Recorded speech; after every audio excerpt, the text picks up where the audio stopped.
Showing up is living life authentically. I'm Nancy Regan. I'm on a mission to connect with fascinating people who are contributing to the world around them in dynamic ways, making it a little better, brighter, or more beautiful.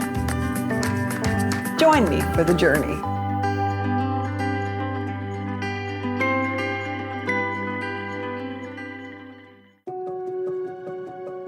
Today I'm showing up once again in Unama'ki, otherwise known as Cape Breton, Nova Scotia.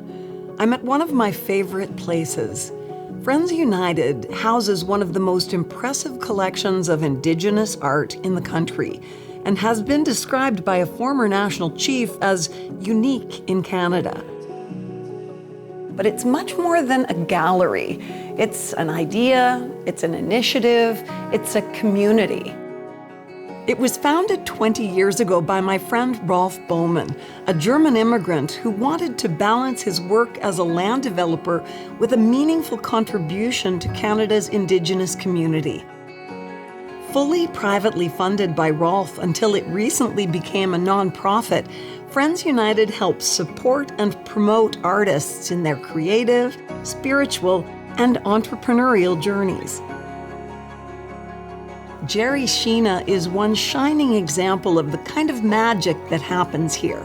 A tremendously talented woodcarver from Vancouver, Jerry struggled with addiction before getting himself clean and starting to carve a new life. You know, like I've been so blessed and fortunate to have pulled myself out of that hole. Jerry got connected to Friends United through a fellow artist, and the rest is history. Rolf bought and transported 2 enormous redwood cedar logs from BC for Jerry to work on. They now show up front and center as the powerful totem poles that seem to ground this building. I asked Jerry in an interview 2 years ago what the support of Friends United has meant to him. He spoke movingly about his friend, Rolf. Words cannot describe, honestly. I mean, I've been in this business going on 40 years, and he's a rare gem. He's as rare as some of these trees, you know. I was in awe. I still am in awe, and We do it together, brother, okay? I'm so appreciative, grateful, and honored to be here working with Rolf and what he represents. It's big. Like all the artists here, though, Jerry gives as much as he gets. In the past year, he's mentored another one of the super talented artists here in the art of carving totem poles. Eric Schweg is best known for his Inuit spirit masks, but Friends United is giving him the opportunity and freedom to learn and create in new ways.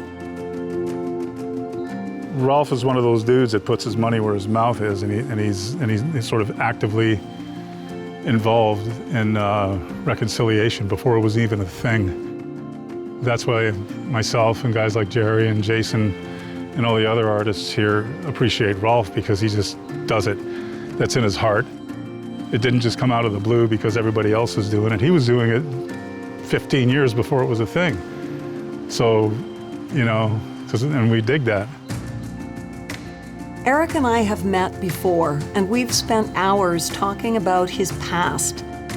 The pain of displacement, abuse, racism, the path from addiction to sobriety, his outreach work with youth and wolf rescue, and his professional success as an actor. His first big role was in The Last of the Mohicans alongside Daniel Day-Lewis. He was even featured in People magazine's 50 Most Beautiful People in 1993.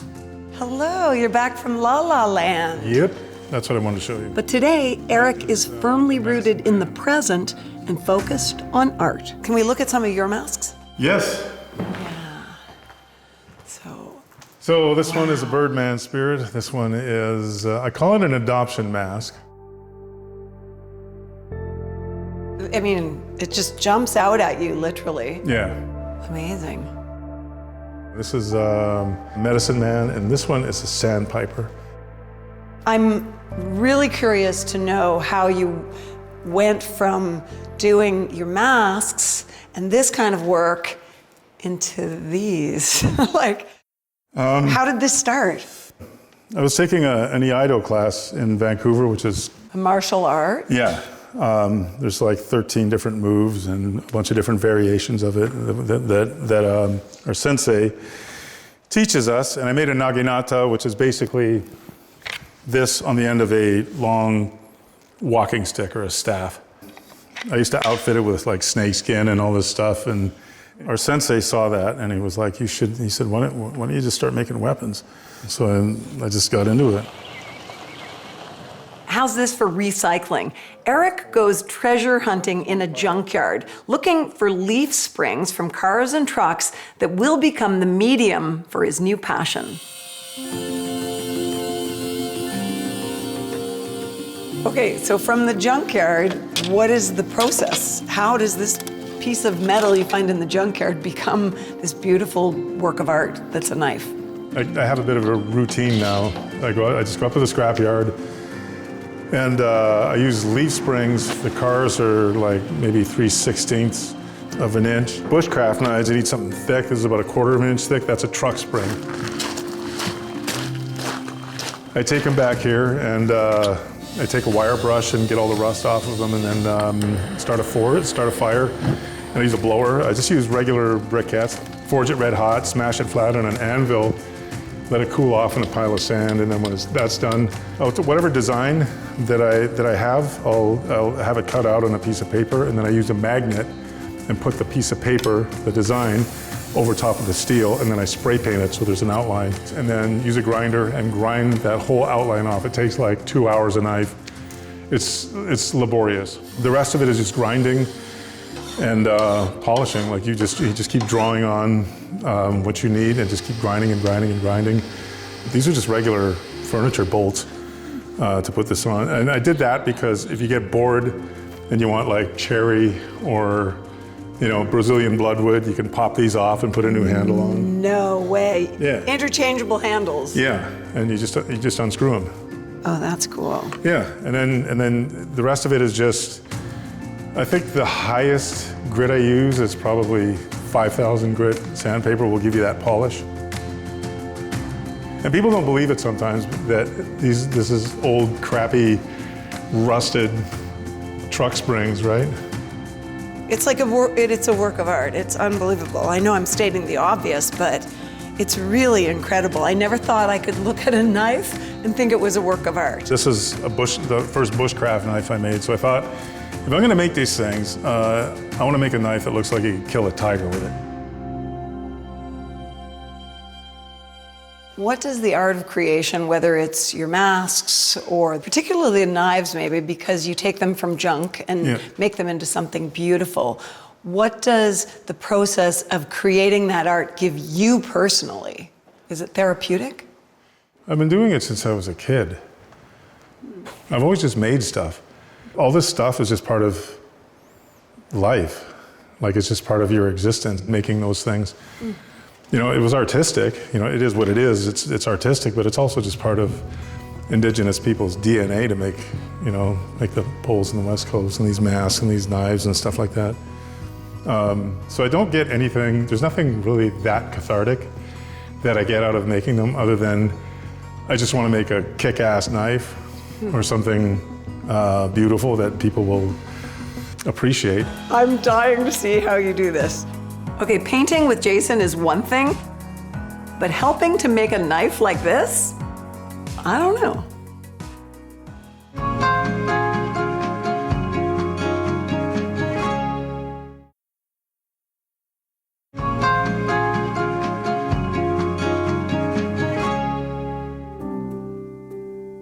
I'm here at Friends United, an artistic community built on honoring and preserving the creative lineage of Indigenous Canadians.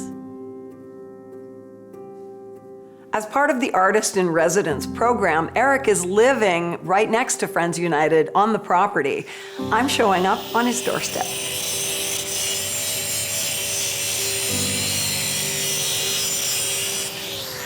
I'm not going to get too close, but I'm super curious. What's going on, Nancy? You notice I was approaching with caution. Tell me about what this is. What are you doing? This is a blank. This is one of the spring steel suspension things in the truck I told you about.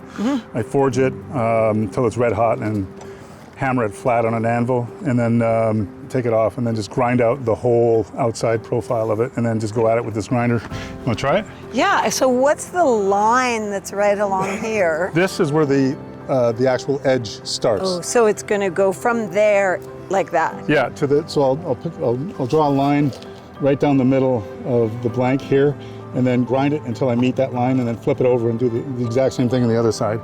And you can kind of eyeball it. It's not an exact science, but what I'm trying to do is get them to get those to this point. Wow. So you want me to take a swing at this? Yes. Do you want to? Yeah, So yeah, I do. Yes, I do. Just be sort of wary of the centrifugal force in this thing. It's kind of, you have to hang on to it. You better stand back, and I'm going to switch these out. I know it's important. Okay. These should fit. And I'm trying to take this edge off right Yes, here. and don't go past here. Okay. If you can help it. It's fine if you do, but it's better if you don't. Okay. So switch it on. Just nice and light. Yeah, exactly. That's it. I have done a lot of interesting and unexpected things in my career, but this might take the cake. More this way on an angle. Yeah, like that. That's a good angle. And can I go back and forth? Yeah. Takes about 2 hours to get it to where I need it.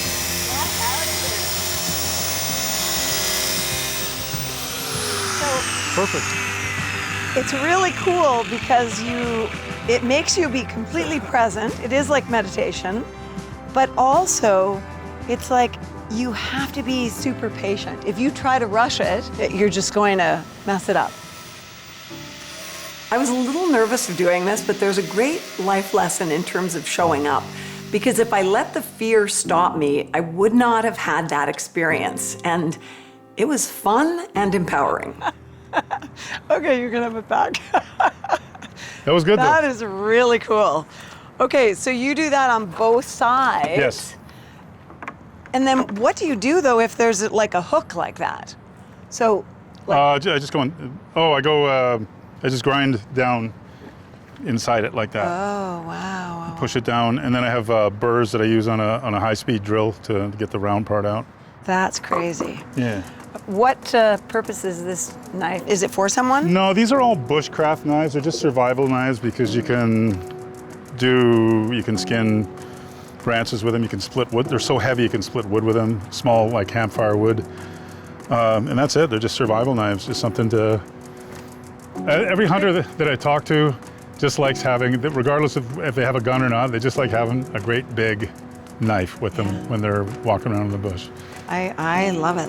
And I'm fascinated now that I've done just a tiny bit of that to see the work you've done. So that would be where the line had been, and then you've just...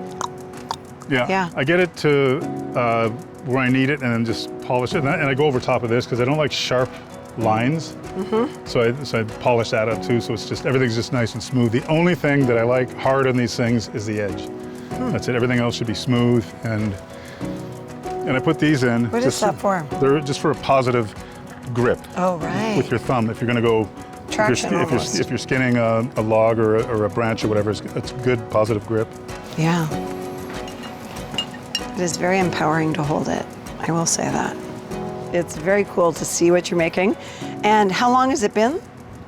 Since I started Since making you them? started making them? A year.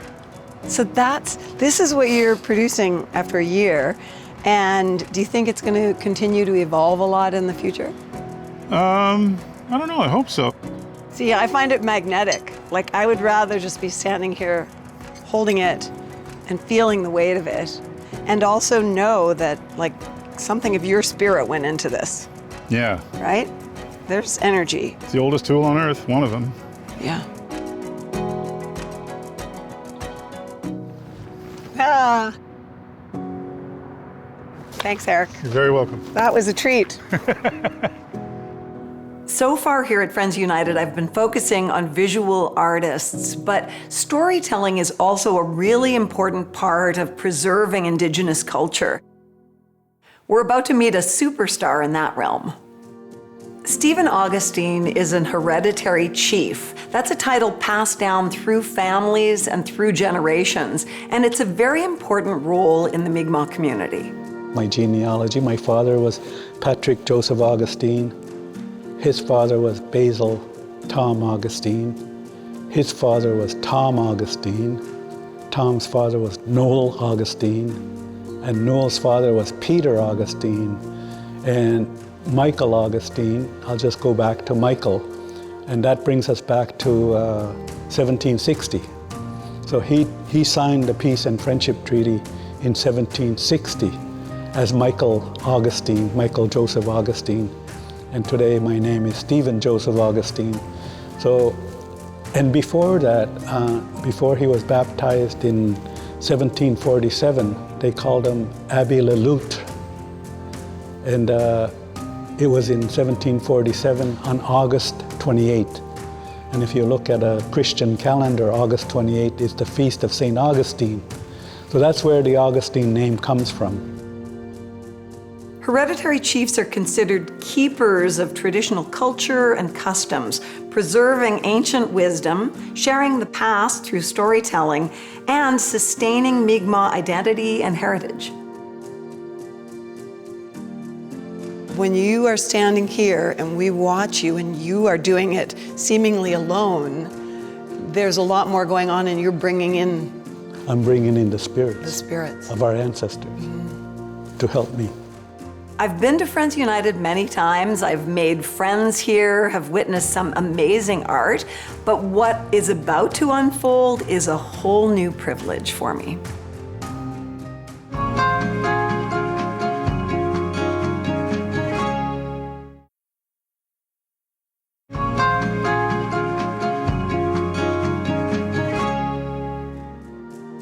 I'm here at Friends United in Unama'ki, Cape Breton, Nova Scotia. I'll have the privilege to sit in on a sacred ceremony that most people will never get to witness. It's a ceremony about love. It's a ceremony about family. It's a ceremony about connection to our mother, the earth, the giver of life, grandfather, son. As an elder who is entrusted with the ability to tell that creation story and to hold the wisdom and share it, what does that mean to you? There's a lot of responsibility that goes with that. I mean, when I was younger, I used to think that the story belonged to me. But it's the other way around as I'm getting older. I belong to the story. I mean, it takes me to places where I never imagined I would go with the story or go with the knowledge that I have that's been imparted onto me.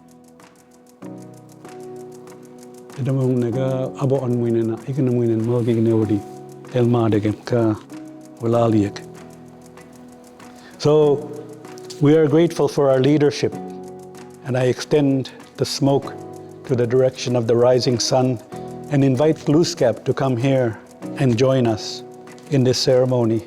So we are grateful that our leader is here to provide us an example of a way of life we need to follow in order to have a good life.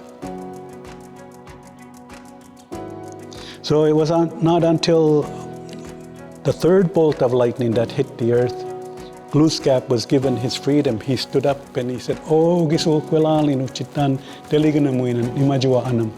Niskamis nagu said welali no chitan deliganamuin and tija amijum.